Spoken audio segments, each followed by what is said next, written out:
యాదాద్రి భువనగిరి జిల్లాలో వైద్య వృత్తిలో అద్వితీయంగా రాణిస్తున్నారు మానస హాస్పిటల్ వైద్యులు డాక్టర్ విజయ్ భార్గవ్. అటు వరంగల్ ఎంజిఎం హాస్పిటల్లో విధులు నిర్వహిస్తూనే తర్వాత తన సహధర్మచారిని నిర్వహిస్తున్న మానస ఆసుపత్రిలో పేద మధ్యతరగతి ప్రజలకు వైద్య సేవలు అందిస్తున్నారు. లాప్రోస్కోప్ సర్జన్గా మాత్రమే కాకుండా జనరల్ ఫిజిషియన్గా సేవలు అందిస్తున్నారు. ప్రముఖ గైనకాలజిస్ట్గా డాక్టర్ విజయ్ భార్గవ్ సతీమణి డాక్టర్ కిరణ్ కుమారి మంచి పేరు ప్రఖ్యాతులు పొందారు.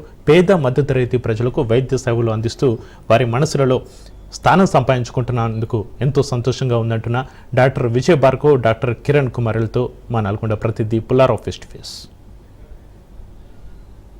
వైద్య వృత్తిలో విశిష్టంగా రాణిస్తూ ముందుకు సాగుతున్నారు doctor Vijay Bhargav. General physician, laparoscope సర్జన్గా విధులు నిర్వర్తిస్తున్నటువంటి డాక్టర్ విజయ్ భార్గవ్ మనతో ఉన్నారు. సార్ నమస్తే. సార్, మీరు లాప్రోస్కోప్ సర్జన్గా, అదేవిధంగా జనరల్ ఫిజిషియన్గా వైద్య రంగంలో మీరు ముందుకు పోతున్న పరిస్థితి ఉండడం జరిగింది. మీరు ప్రజెంట్గా గవర్నమెంట్ డాక్టర్గా, అంటే ఎంజిఎంలో డాక్టర్గా పనిచేస్తూ, డాక్టర్ అంటే మీకు సంబంధించేసినటువంటి కాల వ్యవధి అనేది కొంత ఉంటుంది. ఆ కాల వ్యవధి అయిపోయిన తర్వాత చాలా వరకు కష్టపడి ఉంటారు. కానీ ఆ సమయంలో కూడా తర్వాత బయటకు వచ్చేసేసి మిగతా ప్రజలకు, మిగతా పేద మధ్యతరగతి ప్రజలకు సేవ చేయాలన్న ఉద్దేశంతో ముందుకు సాగుతున్నట్లు మాకు తెలియవచ్చింది. సో ఏ విధంగా రాణించగలుగుతున్నారు? మీరు అన్నట్లు నేను గవర్నమెంట్ సర్వీస్లో ఉన్నాను. మా టైమింగ్స్ గవర్నమెంట్ హాస్పిటల్లో చాలా వరకు మేము అక్కడ సేవ చేయాల్సి వస్తుంది, సర్వీస్ చేయాల్సి వస్తుంది.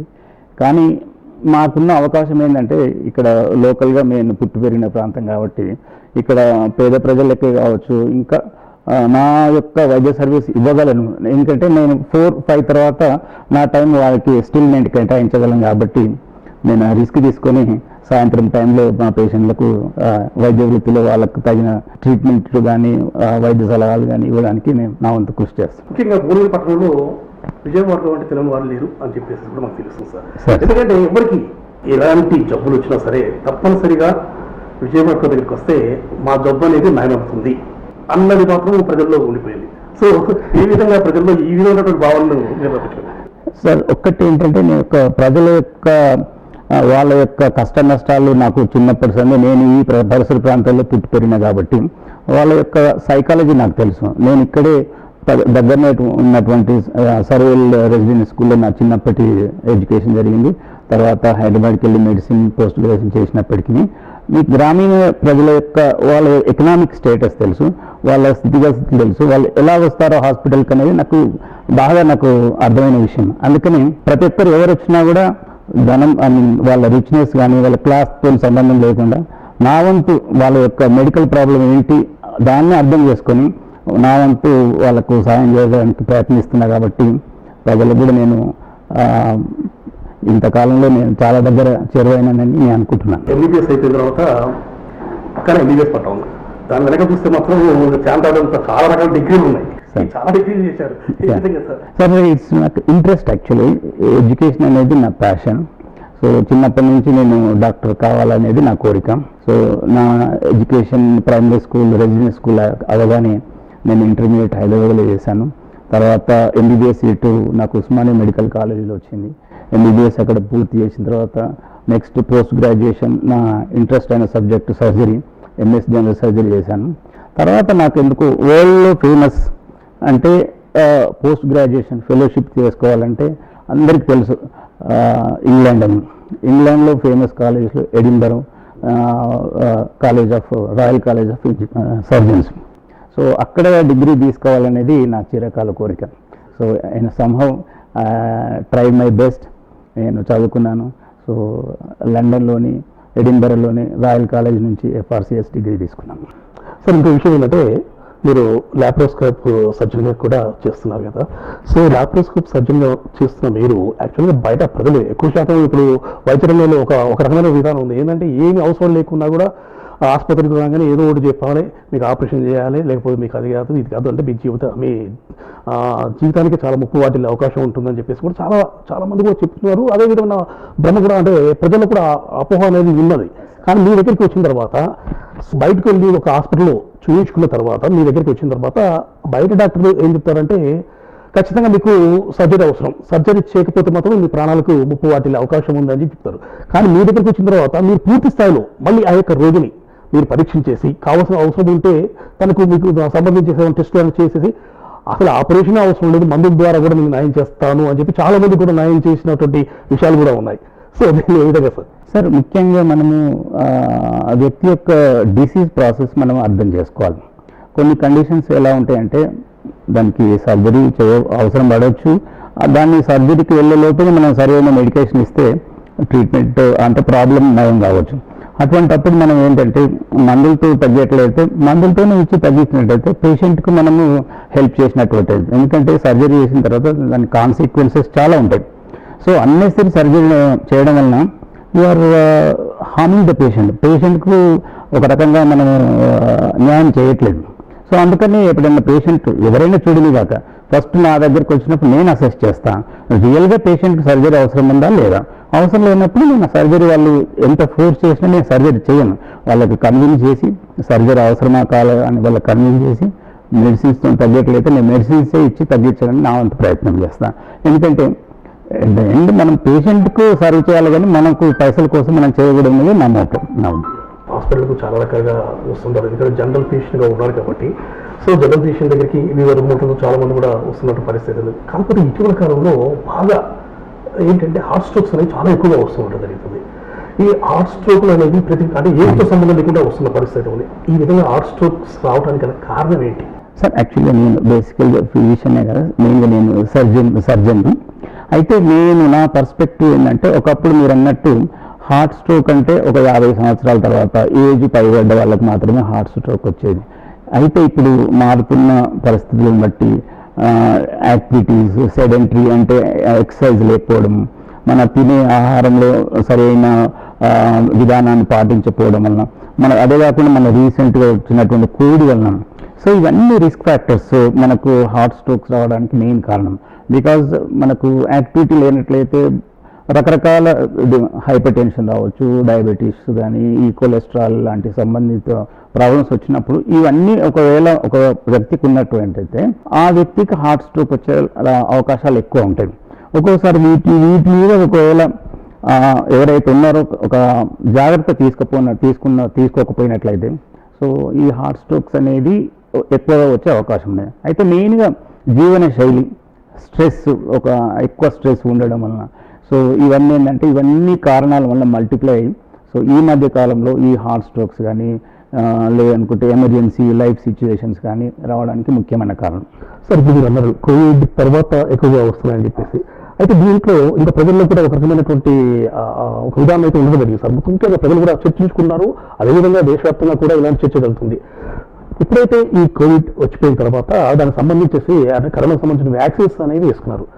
వ్యాక్సిన్స్ వేసుకున్న తర్వాతనే ఈ స్ట్రోక్స్ అనేవి హార్ట్ స్ట్రోక్స్ అనేవి వస్తున్నాయి అని చెప్పేసి కూడా పెద్ద ఎత్తున ప్రజల్లో మాత్రం ఒక భావన అనేది నెలకొని ఉంది సార్. దీంట్లో వాస్తవం ఉందంటారా? ఈ వాదనకు మనకు ప్రూఫ్ లేదు యాక్చువల్గా. కాకపోతే ఏదైతే కోవిడ్ వలన వచ్చినటువంటి బాడీలో మార్పులు అంటే బ్లడ్లో ఎక్కువ గడ్డగట్టే విధానం, ఈజీగా గడ్డగట్టే విధానం వలన, సో దానివల్ల ఏమైందంటే లోపల బ్లడ్ వెజల్స్లో గుండెలో కూడా ఈ క్లాట్స్ వచ్చే ప్రమాదం ఎక్కువ ఉంటుంది. సో దానివల్ల ఏమైందంటే ఈజీగా స్ట్రోక్స్ వచ్చే అవకాశం ఉంది.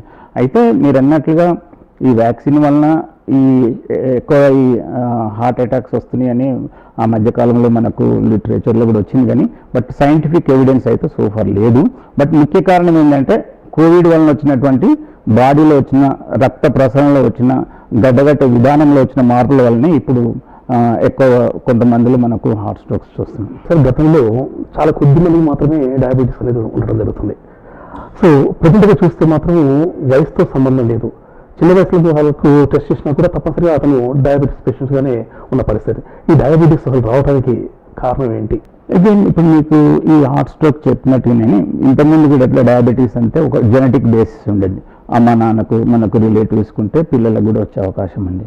అయితే జెనెటిక్స్ ఒకటే కారణం కాకుండా మనకు జీవన విధానంలో స్ట్రెస్ఫుల్ లైఫ్లో కానీ అగైన్ మన ఆహారంలో సరైన మనము పాటించకపోవడం అయితే మనని, సో ముఖ్యంగా ఈ రెండు ప్లస్ ఈ లోపల కొలెస్ట్రాల్ కానీ ఈ మధ్యలో థైరాయిడ్ ప్రాబ్లమ్స్ ఎక్కువ వస్తున్నాయి. సో ఈ అన్ని కారణాల చేత డయాబెటీస్ అనేది రావడం ఈజీ అవుతున్నది. 25 సంవత్సరాల కాలం కంప్లీట్ కావడం జరిగింది. లాప్రోస్కోప్ సర్జరీగా ఎన్ని ఆపరేషన్స్ చేశారు? సుమారుగా మనం అక్యురేట్ కౌంట్ ఇవ్వలేం కానీ వేల సంఖ్యలో చేసి ఉంటాం సార్ ఇప్పటివరకు సోఫర్. లాప్రోస్కోపిక్లో సుమారుగా ఆల్మోస్ట్ నెలకు ఒక తక్కువ 30-40 చేసినా కూడా మీరు దాన్ని మల్టిప్లై చేస్తే ఇట్ కమ్స్ ఇన్ థౌసండ్స్. మీరు చేసినటువంటి ఈ యొక్క లాప్రోస్కోప్ ఆపరేషన్లో కొద్దిగా అంటే బాగా కఠినంగా అనిపించినటువంటి ఆపరేషన్ ఏంటి? యాజ్ ఎ జనరల్ సర్జన్గా మేము చేసే ఆపరేషన్స్లో మెయిన్గా అబ్డమన్లో గాల్ బ్లాడర్ సర్జరీస్ కానీ, అపెండిక్స్ కానీ, చిన్న పేగు పెద్ద పేగుకు సంబంధించిన కండిషన్స్ కానీ ఈ రొటీన్గా మేము చేసే ఆపరేషన్స్. ఇందులో మెయిన్ ఒకసారి స్ప్లీన్ అనేది ఇక్కడ మనకు ఒక లివర్ లాంటి స్ట్రక్చర్ ఉంటుంది, అందులో అది ఎన్లార్జ్ అయ్యి దాంట్లో కొన్ని కంతులు వచ్చినప్పుడు చేసిన operation. That was challenging operation, difficult operation.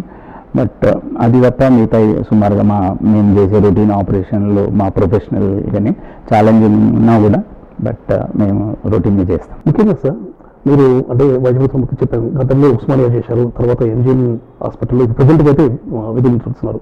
So తీర్పు లేని సమయంలో కూడా భువనగిరి వచ్చేసేసి ముఖ్యంగా భువనగిరి పట్టణంలో మీరు వైద్యం ఈ విధంగా అందించాలని చెప్పేసి ముఖ్య ఉద్దేశం. చెప్పాలంటే మా విలేజ్ ఇక్కడికి చాలా దగ్గర 20 కిలోమీటర్ల దూరంలో ఉన్నది రావి నారాయణ రెడ్డి గారి విలేజ్. నేను చదువుకున్న స్కూల్ రెసిడెంట్ స్కూల్ అది ఎప్పుడంటే యాక్చువల్లీ అది మొట్టమొదటి resident school in combined state resident school సర్వేలో ఉన్నది. సో మీకు తెలిసే ఉంటుంది సర్వే స్కూల్ నుంచి చాలామంది పెద్ద వాళ్ళు గవర్నమెంట్ పోస్టులో కూడా వచ్చినారు.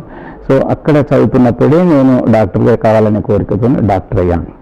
డాక్టర్ అయ్యాక నాకు యాంబిషన్ ఏంటంటే నేను మా విలేజ్కి వెళ్ళేసి మా పట్టణం దగ్గర సర్వీస్ చేసినట్లయితే నేను మా వాళ్ళకి సర్వీస్ చేసినట్టుంటే నాకు కూడా ఒక రకమైన గుర్తింపు వస్తుందని ముఖ్య ఉద్దేశం. సో ఆ ఉద్దేశంతో యాక్చువల్లీ నాకు ఫస్ట్ జాబ్ వచ్చినప్పుడు నాగర్ జనార్దన్ రెడ్డి గారి వాళ్ళ కాన్స్టిట్యూంట్లో మాకు వచ్చింది, నాకు మా మిసెస్కి. కానీ మేము పట్టుబట్టి మేము భువనగిరికి రావాలని భువనగిరిలో ఏం చేసుకొని మేము అప్పటి నుంచి ఇక్కడ ప్రజలకు ఒక రకంగా సేవ చేస్తున్నామని అనుకుంటున్నాను నా ఉద్దేశంలో. సో ఆ రకంగా నేను మా ఏరియా యొక్క ప్రజలకు దగ్గర అవ్వడానికి నా వంతు కృషి చేస్తూ నేను మా వాళ్ళకి సేవ చేస్తున్నాను. సో ఇక్కడ పుట్టి పెరిగిన ప్రాంతంలో మా ప్రజలకు సేవ చేయాలనే మోటుతోనే ఇక్కడికి వచ్చాను. నేను మా ఊరైతే హైదరాబాద్లో కూడా ఈ ఇలాంటి సేవలు చేసేవాడిని, కానీ ఇక్కడ మా వాళ్ళకి ఇచ్చినప్పుడు వాళ్ళు మంచిగా అయిన తర్వాత మాకు చూపించే కృతజ్ఞతలు that gives lot of satisfaction. So ఆ సాటిస్ఫాక్షన్ మాకుంది. మేము ఇలాగనే సర్వీస్ కూడా చేయాలని అనుకుంటున్నాము. వీలైనంత వరకు పేద ప్రజలకు మా వంతు సహకారం అందించాలని మా కోరిక. తీవ్రత చాలా ఎక్కువగా ఉంటుంది, కానీ ఆ తీవ్రత తగ్గించుకోవాలంటే మాత్రము దానికోసం చాలా పెద్ద ఎత్తున ఇన్వెస్ట్ చేయాల్సి వస్తుంది. అలాంటి వ్యక్తులకు కూడా మీ దగ్గరికి వచ్చిన తర్వాత మీకు ఎలాంటి ఇబ్బందులు లేదు, అన్ని రకాలుగా మేమే చూసుకుంటాము, మిమ్మల్ని పూర్తి స్థాయిలో మళ్ళీ ఆరోగ్యవంతులుగా పంపిస్తామని చెప్పేసి కూడా చాలా వరకు భరోసా ఇవ్వడం జరిగిందంటే, అదేవిధంగా వాళ్ళు ఒక రకమైన ఆత్మస్థైర్యాన్ని నింపిన ఘటనలు కూడా కోకోలంగా చోటు చేసుకున్నాయని కూడా మనకు తెలిసింది. సో ఈ విధమైన ఘటనలకు సంబంధించి మీరు కొన్ని షేర్ చేయండి. ముఖ్యంగా చాలా మంది పేషెంట్లు వాళ్ళకు ఏదైతే చిన్న ప్రాబ్లం వచ్చినా కూడా, రియల్గా పెద్ద ప్రాబ్లం వచ్చినా కూడా న్యాచురల్గా సైకలాజికల్గా వాళ్ళు డిప్రెషన్కి వెళ్ళిపోతారు. సో వాళ్ళకు ఆ ప్రాబ్లం యొక్క తీవ్రత తెలియదు కాబట్టి వాళ్ళు ఎట్లయినా చాలా బాధపడుతూ డిప్రెషన్ వెళ్తారు. సో మేము ఆ ప్రాబ్లం యొక్క తీవ్రత తెలియజేస్తూ వాటికి కావాల్సిన ట్రీట్మెంట్ ఇస్తే ఎట్లా మంచిగా అయిపోతారు. యాక్చువల్లీ అది ప్రాబ్లం ఎంత ట్రీట్మెంట్ ఎంత ఈజీగా తగ్గిపోతామని చెప్పినప్పుడు పేషెంట్ కూడా సాటిస్ఫాక్షన్ వస్తుంది, స్ట్రెస్ అనేది రిలీఫ్ అవుతుంది. ఇంకా కొన్ని సందర్భాలు చెప్పాలంటే మేము ప్రాక్టీస్ చేస్తున్న అంటే రాత్రిపూట వెళ్ళి చాలామంది పేషెంట్లు లైఫ్ అండ్ డెత్ ఇష్యూస్లో వచ్చేవాళ్ళు. వాళ్ళకి పాము కాటు కానీ అప్పుడు ఆ టైంలో లేకపోతే హార్ట్ అటాక్స్ వచ్చినప్పుడు పైసలు లేకుండా కూడా వచ్చేవాళ్ళు చాలామంది. సో అప్పుడు మా ప్రైమరీ వైద్యం చేసి మా సొంత పైసలతో వెహికల్స్ ఇప్పించేసి హాస్పిటల్కి with in the time period లోపల వచ్చి హైదరాబాద్ చేరేట్లు చేసి వాళ్ళకి ఎంతోమందికి సరైన టైంలో వైద్యం వాళ్ళకు ట్రీట్మెంట్ అందించడం వలన వాళ్ళు ఎంతోమంది చాలామంది బ్రతికినారు. సో ఇప్పటికీ వాళ్ళు మా దగ్గరకు వస్తూ ఉంటారు. You can count them in అట్లా కనీసం 15-20 మెంబర్స్ ఉంటారు. అర్ధరాత్రి వేళ వచ్చి అంటే డిలే చేస్తే వాళ్ళు చనిపోతారు. అట్లా వాళ్ళు ఇన్ టైం వెళ్ళి వచ్చిన వాళ్ళు చాలామంది ఉన్నారు. ఇప్పటికి మమ్మల్ని కలుస్తూనే ఉంటారు, వాళ్ళ కృతజ్ఞతలు ఇప్పటికీ చెప్తూనే ఉంటారు. సో ఆ ఇన్సిడెంట్లో అలా చెప్పినప్పుడు మనకు మీకు ఇంత చేసినా కూడా ఈ కృతజ్ఞత భావం తెలిసినప్పుడు మాకు చాలా సెన్స్ ఆఫ్ సాటిస్ఫాక్షన్ వస్తుందండి. సో మాకు అంతకంటే ఇంకేం కావాల్సింది ఏం లేదు. సో ఆ ఫీలింగ్తోనే స్టిల్ మేము ఇంకా సేవ చేయడానికి ఇంకా ఎనర్జైజ్ అవుతున్నాము. సో చేయడానికి ప్రయత్నం చేస్తూనే ఉంటాం. ఈ యొక్క సేవలు గుర్తించి కూడా మీకు సంబంధించేసి ద బెస్ట్ డాక్టర్ అవార్డు కూడా మిమ్మల్ని ఎంపిక చేయడం పరిస్థితి ఉంది. సో ఏ విధంగా సార్, యాక్చువల్లీ నాకు చాలా ఆశ్చర్యం కలిగించే విషయం, మీరు ఎప్పుడైతే వచ్చి మీరు ఈ అవార్డుకు మిమ్మల్ని సెలెక్ట్ చేసిన అన్నప్పుడు చాలా ఆనందం వేసింది. And really I'm very much thankful to Raj news ఈ రకంగా డాక్టర్లను గుర్తించి వాళ్ళకు ఫెలిసిటేట్ చేయడం వలన నిజంగా ఒక రకంగా వాళ్ళను గుర్తించినప్పుడు వాళ్ళు కూడా ఇంకా కూడా సర్వీస్ చేయడానికి ఇది చాలా దోహదపడుతుంది. సో ముఖ్యంగా రాజ్ న్యూస్కు యాజమాన్యానికి మా కృతజ్ఞతలు తెలియజేస్తున్నాం. Thank you. విజయపట్నం సంబంధించేసి ఇప్పటివరకు మనం డాక్టర్ విజయ్ భార్గవ్ గారి నుంచి తెలుసుకోవడం జరిగింది. అతను అందిస్తున్నటువంటి సేవలు ఏంటి అవన్నీ కూడా తన మాటల్లో తెలుసుకున్నాం. అదేవిధంగా విజయ్ భార్గవ్ సతీమణి కూడా ప్రముఖ గైనకాలజిస్ట్ డాక్టర్ జి కిరణ్ కుమారి ప్రస్తుతం మనతో ఉన్నారు. మేడం, గూడూరుపట్నంలో మానస హాస్పిటల్ని నిర్వర్తిస్తూ ఉండడం జరిగింది. చాలా మంది అంటే గూడూరుపట్నం చుట్టూ ఉన్న గ్రామీణ ప్రాంతాల నుండి పెద్ద సంఖ్యలో మహిళలు వారికి సంబంధించినటువంటి విజ్ఞతల కోసం అని చెప్పి మన మానస హాస్పిటల్కు చాలా ఎక్కువ సంఖ్యలో వస్తున్నారు.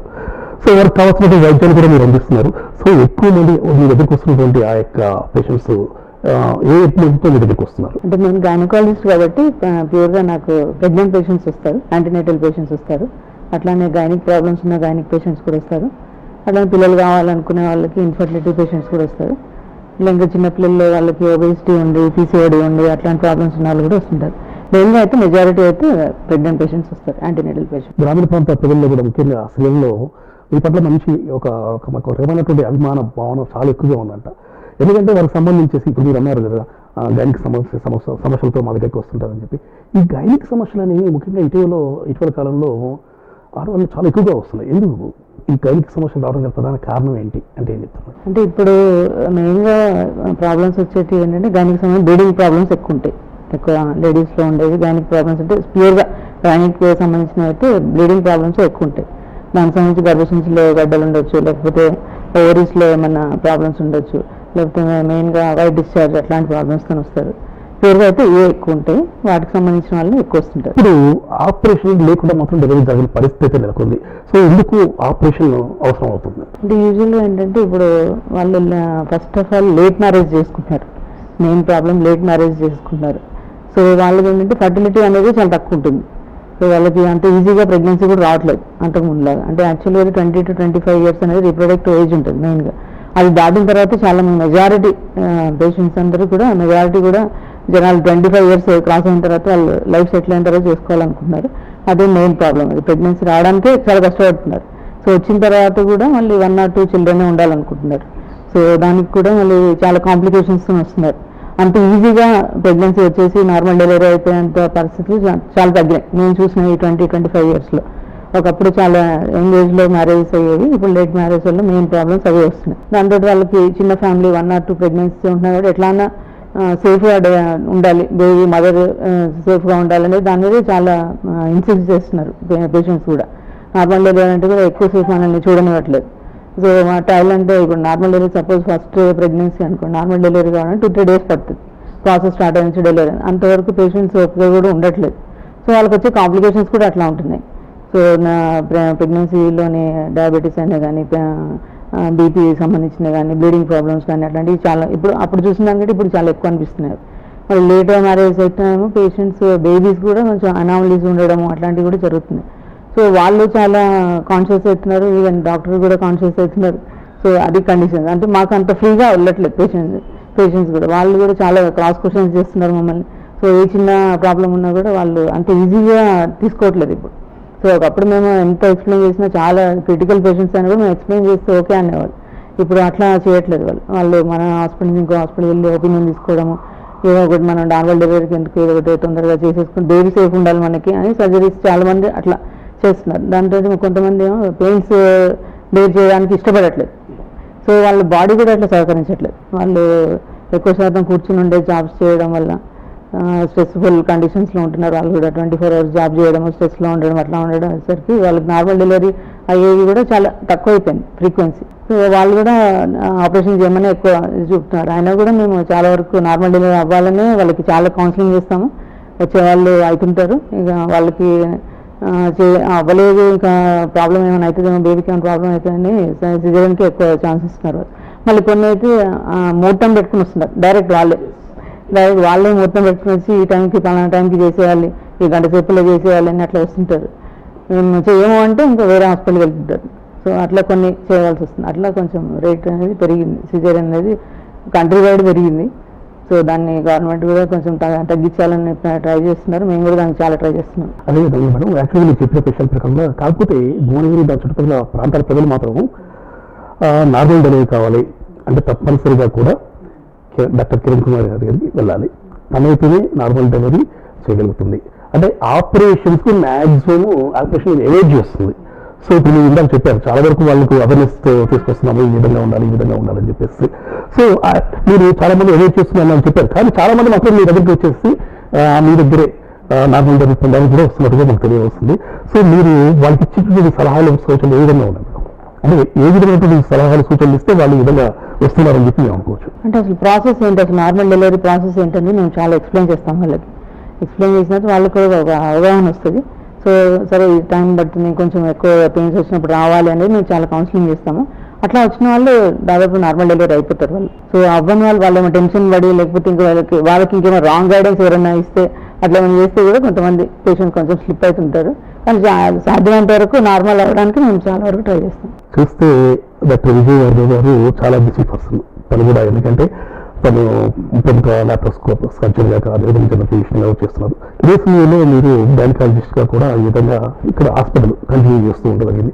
సో మీ ఇద్దరి కోఆర్డినేషన్లో మీ ఇద్దరు కలిసి చేసినటువంటి ఆపరేషన్స్ ఏమైనా ఉన్నాయి? అంటే నేను కొన్ని అసలు అంటే యాక్చువల్లీ నా పరిధిలో నేను డీజే చేశాను. నా పరిధిలో నేను హైయెస్ట్ రిస్క్ ఉన్న పేషెంట్స్ని నేను అంత ఈజీగా ట్యాకిల్ చేయలేను. కాకపోతే మా హస్బెండ్ ఉన్నారు కాబట్టి నేను ఎట్లాంటి కాంప్లికేషన్ పేషెంట్ అయినా కూడా తీసుకుని చేసేంత ధైర్యం నాకు ఉంది. ఆ బ్యాక్ సపోర్ట్ అయితే మా హస్బెండ్ ఉన్నారు. దానివల్ల మేము చాలా హై రిస్క్ పేషెంట్స్ని కూడా చాలా డెలివరీస్ చేసాము. వాళ్ళు హైదరాబాద్ వెళ్ళి ఇబ్బంది పడకుండా మేము ఇక్కడే అన్ని బ్లడ్ బ్యాంక్ నుంచి బ్లడ్ తెప్పించుకుని అన్ని రకాలుగా కూడా మేము చాలా మందికి చాలా సీరియస్ పేషెంట్స్ కూడా మేము ట్యాకిల్ చేస్తాం. దానికి సపోర్ట్ మెయిన్గా మా హస్బెండ్ ఉండే వాళ్ళ కూడా నాకు కొంచెం అదొక మనోధైర్యం ప్లస్ ఒక హ్యాండ్ మనకి హెల్పింగ్ హ్యాండ్ ఉండేసరికి నాకు ధైర్యం ఉంటుంది. మేము చాలా వరకు డీల్ చేస్తాం.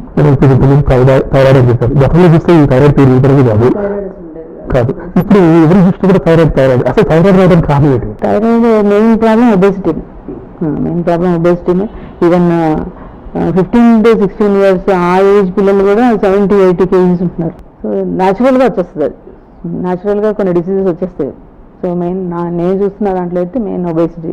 ఇప్పుడు అంటే ఈ చదువుల వల్ల మళ్ళీ జాబ్స్ వల్ల తెలియదు, కానీ ఒబేసిటీ అయితే చాలా ర్యాంపెంట్. దానివల్ల అదర్ అన్నీ వస్తుంది. సో స్ట్రెస్ కూడా మెయిన్, చాలా స్ట్రెస్ కూడా ఉంటుంది. ఇప్పుడు ఉండే జనరేషన్కి చాలా ఎడ్యుకేషన్ స్ట్రెస్ అవ్వచ్చు, ఇంకా ఫైనాన్షియల్ స్ట్రెస్ అవ్వచ్చు, చాలా స్ట్రెస్ ఉంటుంది. ఆ స్ట్రెస్ కూడా వీటిపైన చాలా ఇంపాక్ట్ ఉంటుంది. మేడం, మీ హస్బెండ్ విజయభార్గవ్ గారు అంటే రాజనీస్ చాలా గ్రేట్గా క్రియేట్ చేసినటువంటి ప్రోగ్రామ్ ద బెస్ట్ ఆఫ్ దానికి సంబంధించేసి ఆ యొక్క అవార్డును పొందడం జరిగింది. ఏ విధంగా చూస్తున్నారు? నాకు చాలా సంతోషం అనిపిస్తుంది. అంటే ఇట్లాంటి అవార్డ్స్ మా హస్బెండ్కి ఇదివరకు కూడా చాలా వచ్చాయి. సో మేము చాలా అంటే ఇన్స్పిరేషన్ తీసుకుంటాము. సో ఆయన వల్లనే నేను కూడా పీజీ చేయడం జరిగింది, నా పిల్లలు కూడా హైయర్ ఎడ్యుకేషన్కి వెళ్ళడం జరిగింది. సో మేము ఇక్కడ ఈ భువనగిరిలో కూడా మేము చాలా రోల్ మోడల్గా ఉంటాము. అంటే మమ్మల్ని ఇన్స్పిరేషన్గా తీసుకుని చాలామంది ఇక్కడ భువనగిరిలో చాలామంది ఇన్స్పిరేషన్గా తీసుకుని చాలామంది బాగా మంచి సీట్లు తెచ్చుకోవడం, డాక్టర్స్ అవ్వడం, ఇంజనీర్స్ అవ్వడం, అట్లా మా దగ్గరికి మళ్ళీ వచ్చి కలవడం చేయడం చాలా జరిగింది. సో మా హస్బెండ్ని మెయిన్గా ఇన్స్పిరేషన్ తీసుకుంటారు. భువనగిరి పట్టణంలో ఉన్నటువంటి మానస హాస్పిటల్కి సంబంధించేసి గైనకాలజిస్ట్గా పనిచేస్తున్నటువంటి కిరణ్ కుమార్ గారి వ్యాఖ్యలు, ముఖ్యంగా తనకు రోల్ మోడల్ ఎవరు అంటే తన హస్బెండ్ అని కూడా ఆమె చాలా గర్వంగా చెప్తున్నటువంటి పరిస్థితి అయితే ఉండడం జరిగింది. ముఖ్యంగా ఇదే విషయానికి సంబంధించి చూసినట్లయితే మాత్రం విజయభార్గవ్ కూడా చాలా బిజీగా తన యొక్క కెరీర్ని కొనసాగిస్తున్న పరిస్థితి ఉంటుంది జరుగుతుంది. ముఖ్యంగా 25 సంవత్సరాల కాలంగా కూడా తను ఇటు గవర్నమెంట్ హాస్పిటల్ ఉస్మానియాలో వైద్యం కంప్లీట్ చేసిన పరిస్థితి ఉంది. తన యొక్క వృత్తిని నిర్వహించిన పరిస్థితి ఉంది. తర్వాత అక్కడి నుండి వచ్చేసి వరంగల్లో ఉన్నటువంటి ఎంజిఎంలో ప్రజెంట్గా తన యొక్క వృత్తిని కొనసాగిస్తూ ఉన్నారు. సో ఈ విధంగా బిజీ లైఫ్ని కొనసాగిస్తున్నప్పటికీ కూడా అంటే గవర్నమెంట్కి సంబంధించినటువంటి ఆ టైమింగ్స్ కంప్లీట్ అయిపోయిన తర్వాత తాను ఇంకా చేయాలి అన్న ఉద్దేశంతో భువనగిరి పట్టణంలో వారి సహధర్మచారులు నిర్వర్తిస్తున్నటువంటి మానస హాస్పిటల్కి వచ్చేసి ఇక్కడికి వచ్చేటటువంటి పేద మధ్యతరగతి వర్గాల ప్రజలకు తాను చేతనంతటి సేవలు సహాయాన్ని అందిస్తున్న పరిస్థితి నెలకొందని చెప్పవచ్చు. సో ఈ విధంగా అద్భుతమైనటువంటి సేవా కార్యక్రమాలు నిర్వర్తిస్తూ ముఖ్యంగా పేద ప్రజల వారి పట్ల చాలా మక్కువ చుట్టూ వారికి ఉన్నటువంటి అనేక రకమైనటువంటి అనారోగ్య సమస్యలు కూడా దూరం చేస్తూ ముందుకు సాగుతున్నారు విజయ్ భార్గవ్ గారు. సో ఈ యొక్క విషయాన్ని గుర్తించే రాజ్ న్యూస్ డాక్టర్ విజయ్ భార్గవ్ గారికి ద బెస్ట్ డాక్టర్ అవార్డుకి ఎంపిక చేసిన పరిస్థితి అయితే ఉండడం జరిగింది.